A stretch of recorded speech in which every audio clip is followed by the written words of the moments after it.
함께 여러분과 나누고 싶습니다. 오늘 말씀에 보면 예수님께서 귀신 들린 자를 내쫓으시는 이야기인 것 같지만, 여러분 사실은 예수님께서 이 아이를 불쌍히 여기셔서 아버지의 기도 가운데 그 아이를 고치셨다, 이 이야기로 끝나는 것이 아니라, 귀신 고치신 이야기가 아니라 그것을 통해서 우리에게 또 다른 더 중요한 메시지를 우리에게 주고 있는 거예요. 그 말씀이 무엇이냐, 여러분 28절 하반절에 보면 이렇게 기록되어 있습니다. 우리는 어찌 능히 그 귀신을 쫓아내지 못하였나이까. 그러자 29절에 이렇게 기록되어져 있죠. 이르시되 기도 외에 다른 것으로는 어떤 종류가 나갈 수 없느니라, 이렇게 말씀하세요. 이 말씀을 우리가 함께 살펴보고자 합니다. 자, 오늘 본문으로 한번 들어가 볼까요? 14절에 이렇게 기록되어져 있습니다. 이에 그들이 제자들에게 와서 보니 큰 무리가 그들을 둘러싸고 서기관들이 그들과 더불어 변론하고 있더라, 이렇게 기록되어 있습니다. 이 전에 있는 말씀이 어떤 말씀이었죠? 예수님과 그리고 예수님의 세 제자 베드로와 야고보와 요한이 산에 올라가 주님의 호련히 변화되어지는 영광스러운 모습을 보고 그들은 참 감격하며 은혜 가운데 그들은 정말로 뜨거운 마음으로 내려왔습니다. 그랬더니요, 산 아래에는 어떤 모습이 펼쳐지는가? 14절에 보니까 이렇게 기록되어져 있어요.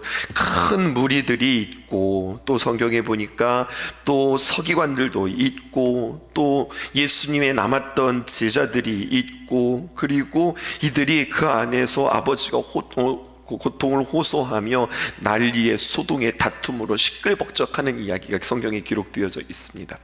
이렇게 표현해 보면 어떨까요? 산 위에는 영광과 소망과 기쁨과 경외와 찬양이 있었다면, 산 아래에는 귀신 들린 고통과 탄식과 서로의 불신과 다툼이 있었다고요. 여러분, 글을 표현하고 글을 씀에 있어서 여러분 메타포라고 하는 오늘 이 단어 한번 기억해 보시겠어요? 번역하면 비유, 은유, 또 상징, 이렇게 표현할 수 있겠는데요. 영국의 문학 비평가 리처드는요, 이렇게 표현했어요. 메타포를 어떻게 표현했냐면, 본래 관념과 그리고 보조 관념을 설명하면서 이것을 은유다, 상징이다, 이렇게 비슷한 것으로 우리가 해석할 수 있지만 정확한 해석은 아니고요.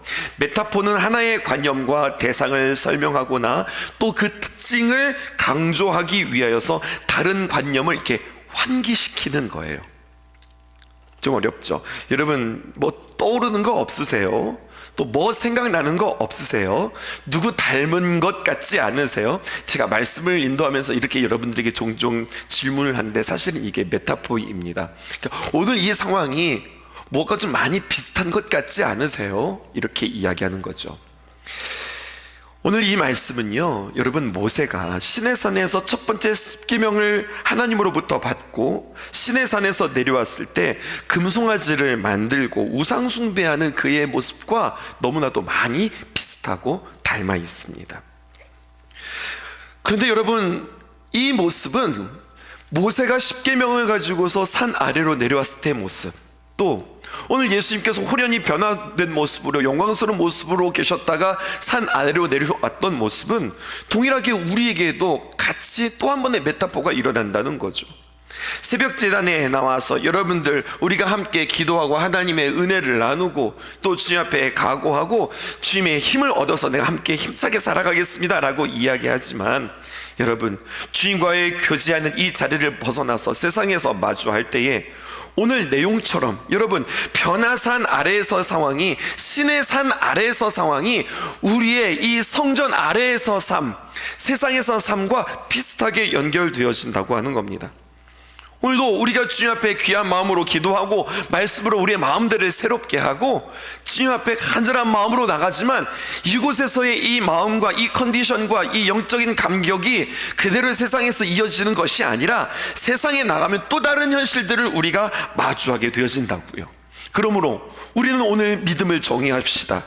믿음이라고 하는 것은 삶의 현장에서 도피하는 것이 아니라 변화산에서 하나님의 귀한 영광을 만나고 변화산에서 예수님을 만나서 삶의 현장을 회피하지 않고 그곳에 들어가 믿음을 지키며 배운 대로, 들었던 대로, 기도했던 대로 내가 주님 앞에 다짐했던 대로 그렇게 살아가는 것, 이것이 그리스도인들의 삶이라고 하는 거죠. 문장을 이렇게 표현해 보았습니다. 여러분, 우리 가운데 두 가지가 필요한데요, 변화산 위에서의 영성과 변화산 아래에서의 삶이 한결같기를 여러분 주님의 이름으로 축복합니다. 오늘 이 자리에서 주님 앞에 기도하고 각오하고 다짐했던 그 마음들이 세상에 내려가서 여러분들의 귀한 삶으로 아름답게 연결되었으면 좋겠습니다. 우리는 나의 영성만 채우겠다고 세상으로부터 도피하는 신앙, 결코 건강한 신앙 아닙니다. 또한 변화산 위에서 나의 영성을 훈련하고 연마하는 과정 없이, 주님 앞에 기도하는 시간들 없이 변화산 아래에서 사역하고 변화산 아래에서 삶에 승리하겠다, 여러분, 이건 가당치도 않은 일이고 이것은 신앙이 아닙니다. 두 가지가 다 겸비되어져야 합니다. 그리스도인들에게는 두 가지 다, 변화산 위에서의 경험도 또 변화산 아래에서의 삶도 다 겸비되어져야 하겠습니다. 우리의 새벽 기전의 이 기도가, 우리 변화산에서의 귀한 경험이 우리에게 오늘도 맛보게 되어질 수 있기를, 그렇게 기도한 뒤에 삶의 자리에 나아가서 세상을 사랑하고 또 섬길 수 있기를 주님의 이름으로 축복합니다. 15절 보실게요. 무리가 곧 주 예수를 보고 매우 놀라며 달려와 문안하거들, 이렇게 표현했습니다. 예수님을 보고 놀랐어요. 근데 성경 표현 자세히 보실까요? 예수님을 보고 매우 놀랐다, 이렇게 표현합니다. 왜 그들이 놀랐을까요? 단순히 우리의 문맥과 해석으로 충분히 이해하기 어려워서 우리는 조금 더 원어를 가져올 필요가 있겠는데요, 여기서 놀라다라고 하는 표현이 마가복음 16장에 놀라다라고 하는 그 단어의 용례와 동일하게 쓰여지는데요, 이 마가복음 16장은 어디냐면 예수님께서요 무덤에서 장례를 위해 그 여인들이 달려가잖아요. 달려갔는데 그때 무덤 안에 예수님은 없고 천사가 있는데 그 천사를 보고 소스라치게 놀라고 깜짝 놀라다라고 할 때의 그 놀라다입니다. 그러니까 놀라다가 하는 것이 아이고 깜짝이야, 이 정도가 아니라 대단히 놀라다, 이 의미를 뛰어넘어 넋이 나갈 정도로 혼비백산하도록 놀랐음을 보게 되어지는 겁니다. 산 위에서 내려오신 그 예수님을 보고 왜 이들은 깜짝 놀랐을까요? 출애굽기 34장 29절에서 30절에 보니까 이렇게 기록되어져 있어요. 모세가 그 증거의 두 판을 모세의 손에 들고 시내산에서 내려오니, 아까 말씀드렸던 그 메타포지요, 그 산에서 내려올 때에 모세는 자기가 여호와와 말하였으므로 말미암아 얼굴 피부에 광채가 나나 깨닫지 못하였더라. 주님의 귀한 영광을 뵙자 자신의 얼굴에 영광의 광채가 납니다. 이것은 자신에게서 발산되는 거예요? 아니죠. 주님의 귀한 영광을 배웠을 뿐인데 자신의 모습이 이렇게 환하게 광채가 나는 거예요. 30절 보실까요? 아론과 온 이스라엘 자손이 모세를 볼 때에 모세의 얼굴 피부에 광채가 남을 보고 그에게 가까이 하기를 두려워하니, 시내산에서 십계명 돌판을 들고 온 모세의 얼굴에 광채가 났다는 표현이 29절에도 30절에도 동일하게 반복하여서 표현되어지고 있죠. 모세는 하나님의 종이고 그리스도의 종에 불과합니다. 근데 하나님의 귀한 영광을 배웠음에도 불구하고 그의 얼굴에 광채가 났는데, 변화산에서 말입니다, 하나님의 본체이신 예수님께서 영광스러운 모습을 경험하고 변형되어서 내려오셨을 때에 그 감출 수 없는 위엄과 그 영광과 그 얼굴의 빛남에 사람들은 소스라치게 놀랄 수밖에 없었죠. 여러분, 우리에게 도전되어지는 말씀 아닙니까? 우리가 예수님의 영광을 만났다, 내가 주님의 귀한 은혜를 보았다. 모세는 하나님의 귀한 말씀을 그 마음 가운데 품었을 때 그 얼굴에 빛이 났던 것처럼, 하나님의 은혜를 경험하고 하나님의 놀라운 능력을 경험했던 삶들은요, 감출 수 없는 하나님의 귀한 영광이 우리의 삶에 있다는 거예요. 세상에 아무리 감추려고 그래도, 세상으로 그 무엇으로도 그를 가르려고 해도, 더 구체적으로 이렇게 표현해 볼까요? 세상이 어떻게든지 우리를 넘어뜨리려 해도 넘어뜨릴 수 없는 그 놀라운 능력과 빛이 그러니까 막 얼굴이 그냥 환하게 빛난다고 하는 그런 표현보다는 세상에서 이해할 수 없는 그 평안과 기쁨과 능력이 우리 안에 있게 되어진다는 사실입니다. 이것이 여러분들에게 기대되었으면 참 좋겠어요. 오늘 두 번째, 귀신 들린 아이를 고치는 내용, 오늘 여러분들과 좀 집중적으로 이야기하고 싶은데요, 예수님께서 물으셨습니다. 21절 상반절에 보니까 이 귀신 들린 아이를 보고서 예수께서 그 아버지에게 물으시되 언제부터 이렇게 되었느냐, 이렇게 물으시죠. 예수님께서 이 아이의 상태가 언제부터 이렇게 되었느냐 물으는 것은 예수님께서 몰라서 물어보시는 게 아닙니다. 예수님은 모르는 게 없는 거거든요. 근데 예수님께서 왜 이렇게 물으셨을까요? 여러분, 마가복음을 계속해서 우리가 걸어가면서 계속해서 저변에 깔려있는 예수님의 마음이 또 표현되어 있는 거예요. 이건 예수님이 몰라서 묻는 것이 아니라 예수님의 긍휼, 예수님의 동정, 예수님의 사랑, 예수님의 그 은혜, 예수님이 불쌍히 여기심이 또 다시 한번 표현되어져 있습니다. 자, 귀신 들린 아버지의 대답을 들어보세요. 이렇게 기록되어 있어요. 예수께서 그 아버지에게 물으시되 언제부터 이렇게 되었느냐 하시니 이르되 어릴 때부터이다. 22절에 귀신이 그를 죽이려고 물과 불과 물에 자주 던졌나이다. 그러나 자, 이 부분 무엇일까요? 무엇을 하실 수 있거든 우리를 불쌍히 여기사 도와주시옵소서, 이렇게 표현하는 겁니다. 이 아버지의 말 좀 들어보세요. 예수님을 만났다고요. 우리를 불쌍히 여기사 도와주시옵소서. 여러분 생각해 보십시다. 이 아버지가 지금 믿음이 있는 걸까요? 없는 걸까요? 무엇이든지 하실 수 있거든 우리를 불쌍히 여기사 도와주시옵소서.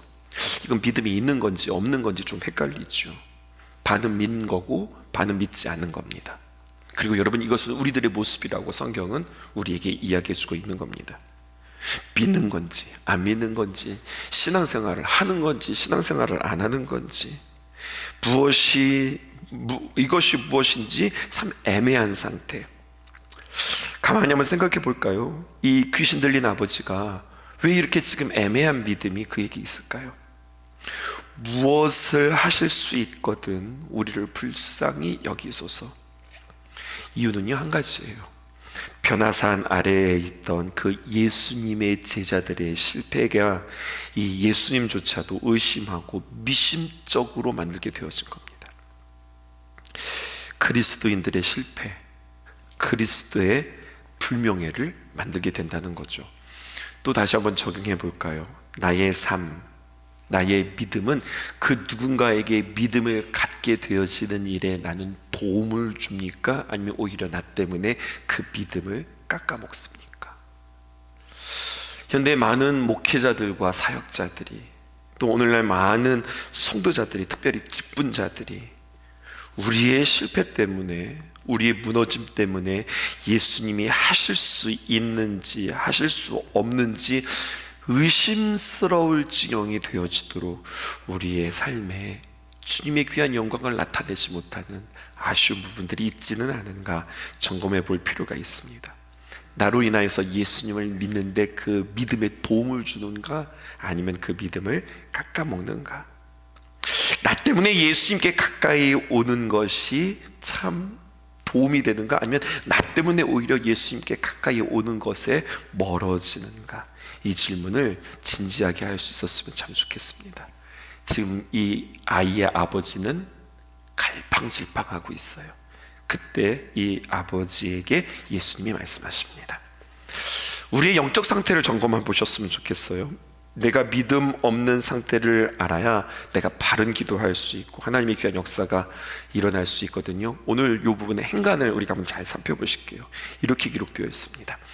22절 하반절 볼게요. 그러나 무엇을 하실 수 있거든 우리를 불쌍히 여기사 도와주옵소서. 예수님 도와주세요, 그렇게 이야기했죠. 그랬더니 23절에 예수님이 그 믿음 없음에 대해서 예수님께서 꾸짖으세요. 뭐라고 말씀하시느냐? 예수께서 이르시되 할 수 있거든이 무슨 말이냐? 할 수 있거든이 무슨 말이냐? 믿는 자에게는 능히 하지 못할 일이 없느니라. 아멘이시죠? 믿는 자에게는 능히 하지 못할 일이 없느니라, 이렇게 주님께서 그를 꾸짖으면서 말씀하셨어요. 그때 정신이 번쩍 났죠. 24절에 뭐라고 이야기하느냐? 곧 그 이야기를 듣자 곧, 마가복음에서 자주 나오는 표현이에요. 즉시로 그 아이의 아버지가 이 말에 깜짝 놀라 소리를 지르면서 이야기하되 내가 믿나이다, 이렇게 이야기했다고요. 그런데 보세요, 내가 믿나이다. 근데 그 뒤에 말이 이게 문맥상 맞지 않습니다. 뭐라고 이야기했냐? 나의 믿음 없음을 도와주소서. 여러분, 도대체 지금 이게 뭐예요? 지금 이게 어떻게 되는 겁니까? 상황의 전개는 이렇습니다. 제자들에게 의뢰하였지만 이 아이가 낳기는커녕 오히려 더 고통받는 아무런 능력이 없음을 보자 이 아버지는요 실망했어요. 그리고 예수님을 만나자 예수님 당신의 제자들이 할 수 없었는데 예수님 당신이 할 수 있거든 도와주십시오라고 부탁하자 예수님으로부터 책망받았죠. 할 수 있거든이 무슨 말이냐? 믿는 자에게는 능히 하지 못할 일이 없느니라. 그러자 이 아버지가 깜짝 놀라서 믿습니다, 내가 믿습니다, 할 수 있으면 믿습니다 이야기했지만, 여러분, 이 아버지의 곧 소리치면서 내가 믿습니다 라고 하는 이 믿음은 진짜 믿음일까요? 진짜 믿음 아니죠. 아이를 고치기 위한 절규였고, 내가 믿느냐 이야기할 때에 그냥 내가 정말로 이 아이를 고치고 싶은 마음에 예 믿습니다 의무로 대답하는 거죠. 아멘이십니까? 아멘 하고 이런 거랑 똑같은 거일 수도 있겠어요. 그러자 자신을 다시 한번 보게 되죠. 내가 지금 믿습니다 라고 이야기한 것이 진짜 믿음이 아니라는 것을. 그래서 어떻게 이야기합니까? 사실은 믿지 못하겠습니다, 예수님 사실은 잘 모르겠습니다. 그리고 뭐라고 이야기합니까? 도와주세요, 도와주세요, 나의 믿음 없음을 도와주세요. 믿음이 없으면서도 우리는 믿은 척하는 우리들의 모습은 아닐까요? 능력이 없으면서도 우리는 능력이 있는 척하는 우리들의 행동은 아닐까요? 많은 경우 믿음이 없는데 사실은 믿음이 있기보다, 이런 경우가 더 많죠. 사실은 믿음이 없는데 믿음이 있는 것으로 착각하는 경우들이 우리의 삶에 아주 많이 있다는 겁니다. 오늘 이 새벽에 우리가 이것을 진지하게 생각해 보겠습니다. 무조건 달라고 기도하기보다 나의 모습을 살피고 나의 상태를 확인한 뒤에 기도하는 것, 이런 기도가 참 중요한 겁니다. 여러분, 사실은 이렇게도 기도해도 참 좋겠어요. 예수님, 내가 기도하고 싶은데 내가 기도할 줄을 모르겠어요. 내가 기도하는 법을 좀 가르쳐 주세요. 내가 솔직하게 내가 믿는지 잘 모르겠어요. 주님, 나의 믿음 없음을 불쌍히 여겨주세요. 나에게 믿음을 주세요. 내가 살아갈 수 있는 힘이 없어요. 예수님, 나에게 도와주셔서 정말로 살아갈 수 있도록 도와주세요. 여러분, 나를 솔직하게 주님 앞에 고백하는 거, 믿지도 않으면서 믿는다고 착각하는 나의 모습은 아닌지, 기도도 제대로 할 줄 못하면서 나는 기도한다고, 나는 주님 앞에 소통하고 있다고, 나는 그렇게 나의 모습을 착각하고 있지는 않는지 오늘 다시 한번 보셨으면 좋겠습니다. 마지막 하나 보실까요? 그래서 주님께서는 다시 한번 기도의 중요성을 말씀하시죠. 28절 우리 함께 읽어보십시다. 시작. 집에 들어가심에 제자들이 조용히 묻자오되 우리는 어찌하여 능히 그 귀신을 쫓아내지 못하였나이까? 제자들 솔직하게 이야기해요. 예수님, 왜 우리는 못 이겼죠? 왜 우리는 그것을 못 쫓아냈죠? 오늘 핵심과 같은 본문을 만나게 되어지는데요, 제자들은 궁금한 게 있죠. 그들이 왜 궁금했을까요? 마가복음 6장이에요. 지금 9장 가고 있는데 마가복음 6장 12절에서 13절에 이런 일이 있었습니다. 제자들이요, 나가서 회개하라 전파하고 제자들이 많은 귀신을 쫓아내며 많은 병자에게 기름을 발라서 고치더라. 누가 했어요? 예수님의 제자들이 그렇게 했어요. 그런데 여러분, 제자들이 귀신을 쫓아낸 적이 있어요, 없어요? 있어요. 그런데 이 점을 기억해야 합니다. 지금 우리가 마가복음 6장 12절에서 13절에 있는 말씀을 보았는데요, 그 전에 마가복음 6장 12절 앞에 마가복음 6장 7절에 예수님께서 이렇게 이야기하셨어요. 12제자를 부르사 둘씩 보내시며 더러운 귀신을 제어하는 권능을 주셨다. 예수님께서 그들에게 귀신을 제어하는 능력을 그들에게 주셨어요. 그러니 그들은 그 능력을 받았어요. 그 능력을 받고 그 일들을 행했다고요. 주님으로부터 받지 않고는 이 능력이 없는 거예요. 과거 제자들이 이전에 귀신을 쫓아낸 그 성공의 경험이 있기에 지금 귀신을 쫓아내지 못하는 겁니다. 왜일까요? 제자들은요, 예수님의 능력의 통로에 불과한데 제자들은 스스로 생각하기를 능력의 근원이 자신들에게 있다고 생각했기에 여러분, 귀신들을 쫓아내지 못하는 겁니다.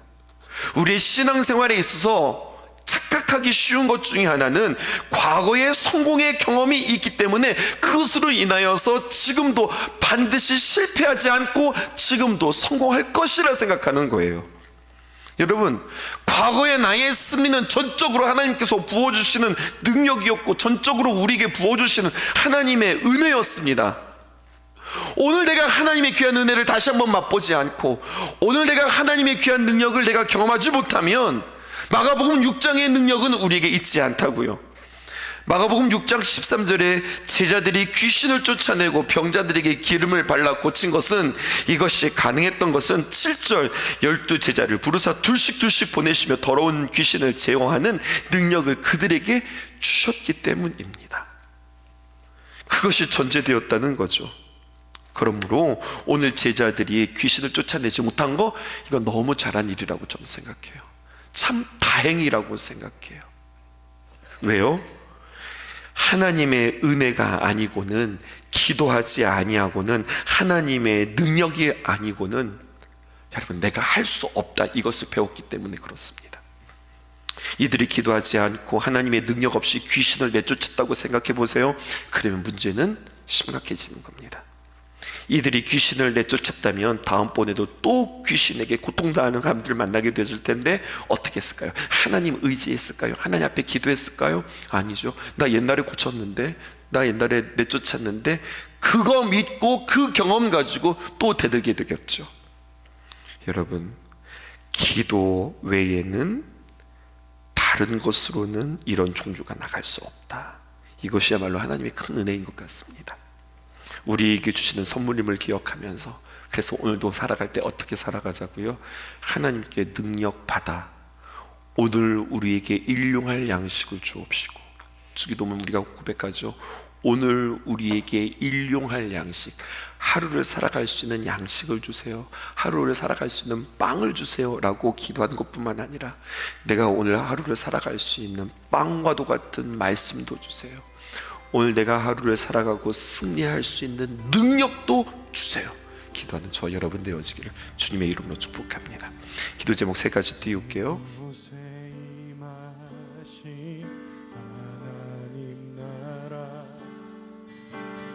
가난한 마음으로 바라보리라.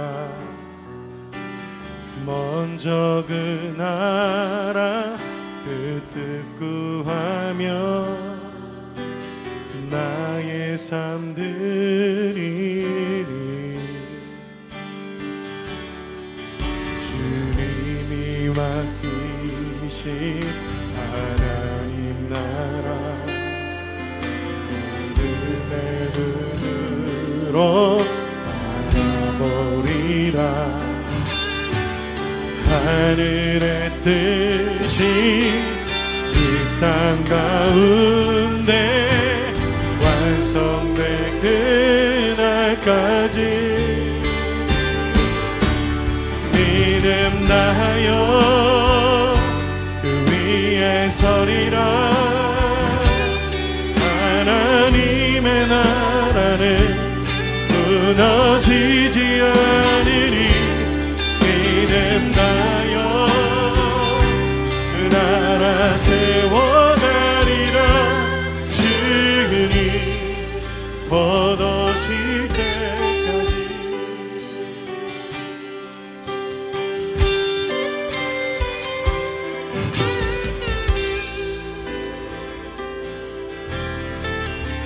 이곳에 임하신 하나님 나라, 가난한 마음으로 알아보리라. 먼저 그 나라 뜻을 구하며 나의 삶 드리리.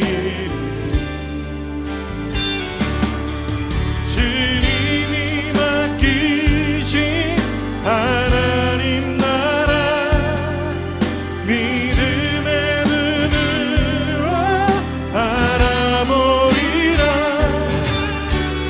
하늘의 뜻이 이 땅 가운데 완성될 그날까지 믿음 다하여 그 위에 서리라. 하나님의 나라는 무너지지 않으니 믿음 다하여 그 나라 세워가리라. 주님, 우리에게 맡기신 자리에서 우리가 믿음으로 서겠습니다. 믿음 다하여, 믿음 다하여 그 위에 서리라. 하나님의 나라는 무너지지 않으리.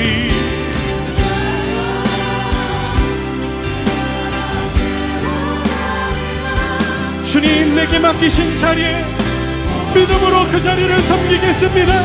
내게 맡겨주신 자리를 지키겠습니다. 나를 통하여 하나님이 일하심을 보게, 하나님 내 삶을 통하여 역사하여 주시옵소서. 우리 주 한 번 외치며 다시 한번 기도합시다. 주여! 그렇습니다. 우리의 실망, 우리 안에 있는 갈망, 우리 안에 있는 모든 것들 가운데 하나님, 과연 이것이 하나님의 것인가?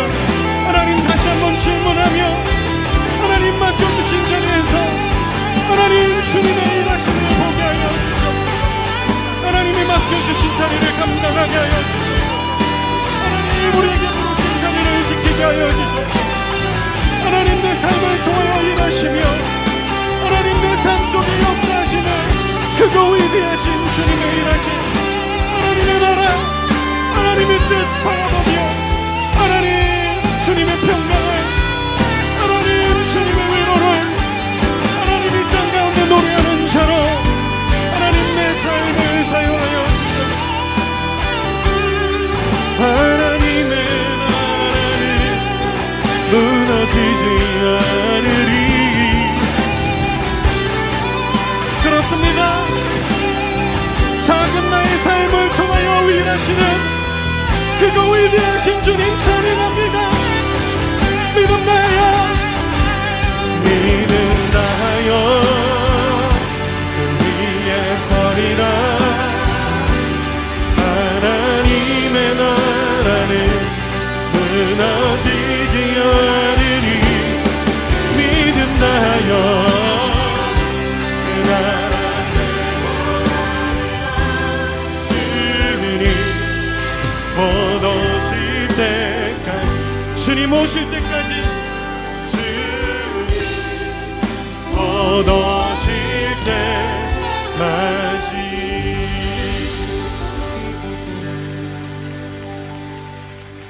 우리를 통하여 일하실 주님 앞에 다시 한번 영광의 박수 올려드리길 원합니다.